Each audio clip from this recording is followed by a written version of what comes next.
unwavering support to Israel. He was a major advocate for our ally in the Middle East. It is the subject of our regular segment on the great communicator himself, Ronald Reagan. We're joined by two presidential historians. Doug Weed is a former White House advisor to President Bush, and Craig Shirley has written several books on President Reagan himself. Craig, let's start with you. Back in 1980, President Reagan was able to appeal to many Jewish voters to get those people to turn their back on Jimmy Carter and turn their eyes towards the Republican Party. How did that set the stage for him, and how did that in many ways help solidify that relationship with the United States and Israel?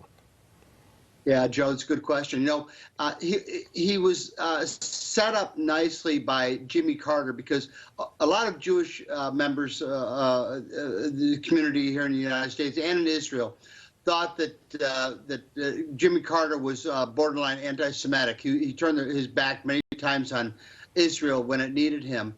And Reagan made a pledge to Menachem Begin, who was then the prime minister of Israel, to pledge our best ally in the Middle East. And Reagan basically did so for 8 years, with the exception of the sale of AWACS to Saudi Arabia, which went against Israel's decision, and the stopping of the Israeli invasion of Beirut. Reagan was pretty much always supportive of Israel, and Menachem Begin always said that Ronald Reagan was Israel's best friend. And of course, Reagan had a religious commitment and a philosophical commitment and a political commitment to helping protect the state of Israel. Now, Doug, what have you seen in the past few weeks as it relates to Israel, the commotion in the region, the fires burning in Gaza that have made you think about Reagan? Yeah, well, Reagan was strong, and it was the strength that made the difference that he communicated in the Middle East. By the way, the same with Donald Trump. So when Joe Biden becomes president, John Kerry leaks secret information from Israel to Iran, betraying our own ally.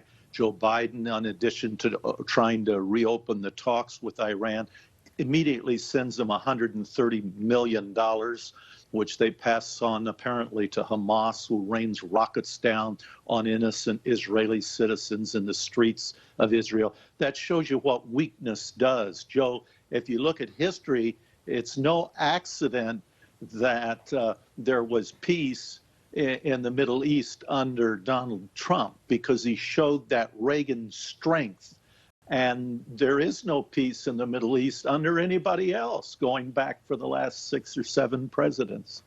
Craig, now I'll come to you because you talk about, Reagan famously saying peace through strength. It seems like strength is certainly nowhere to be found right now when it comes to us either having a strong affinity for our friend in the Middle East when it comes to Israel, having strength against Iran that has nuclear ambitions. It seems that we are on a pathway to appeasement. What are the lessons that we can learn from the region as it relates to U.S. intervention and support from the region that may actually help us figure out how to move forward here?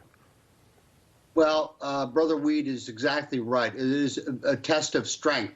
And that's why Reagan was so successful in the Middle East, and that's why Donald Trump is so successful in the Middle East, and that's why weaklings like Jimmy Carter and Joe Biden have been failures in the Middle East. That is the truth. That is the line in the sand. No pun intended, as far as the Middle East is concerned. And we've seen that time and time again. On the issue of strength, I remember for one of my books, I interviewed the charge d'affaires for the American embassy in Iran. And he was a hostage there for under the Ayatollah. And he told me that there's no doubt in his mind that Reagan coming into office in 1980 and Carter going out is what got them out, because they were terrified of the strong man Ronald Reagan would take military action to free them, and they might be dead if they didn't release them to Ronald Reagan's tender mercies. So, Craig, I know you have a quick personal story about Ronald Reagan, some of the ways that he has tried to fight anti-Semitism, not only in his capacity as commander-in-chief, but also as a private citizen here in the United States. Yeah, that's right, Joe. Back when he was in his Hollywood days, long before he sought elective office, he was nominated for to become a member of a country club in Los Angeles, until he found out they had a policy against allowing Jewish members of the Jewish faith from becoming members. And Reagan was outraged when he learned and withdrew his application and withdrew his nomination to join that country club because of their anti-Semitic policy. No, I think that it makes the fascinating point. And Doug, I mean, even if you look at the history of this nation, talking all the way back to the Freedom Riders, people like Swerner and Goodman, people who are of Jewish descent, who were in solidarity with the African-American community, and yet somehow it seems as if that solidarity has been forgotten as we see this new wave of anti-Semitism cresting here in America. Yeah, it's sad to see it. All right. Well, Craig, Doug, as always, my friends, God bless you both. We'll talk to you again soon.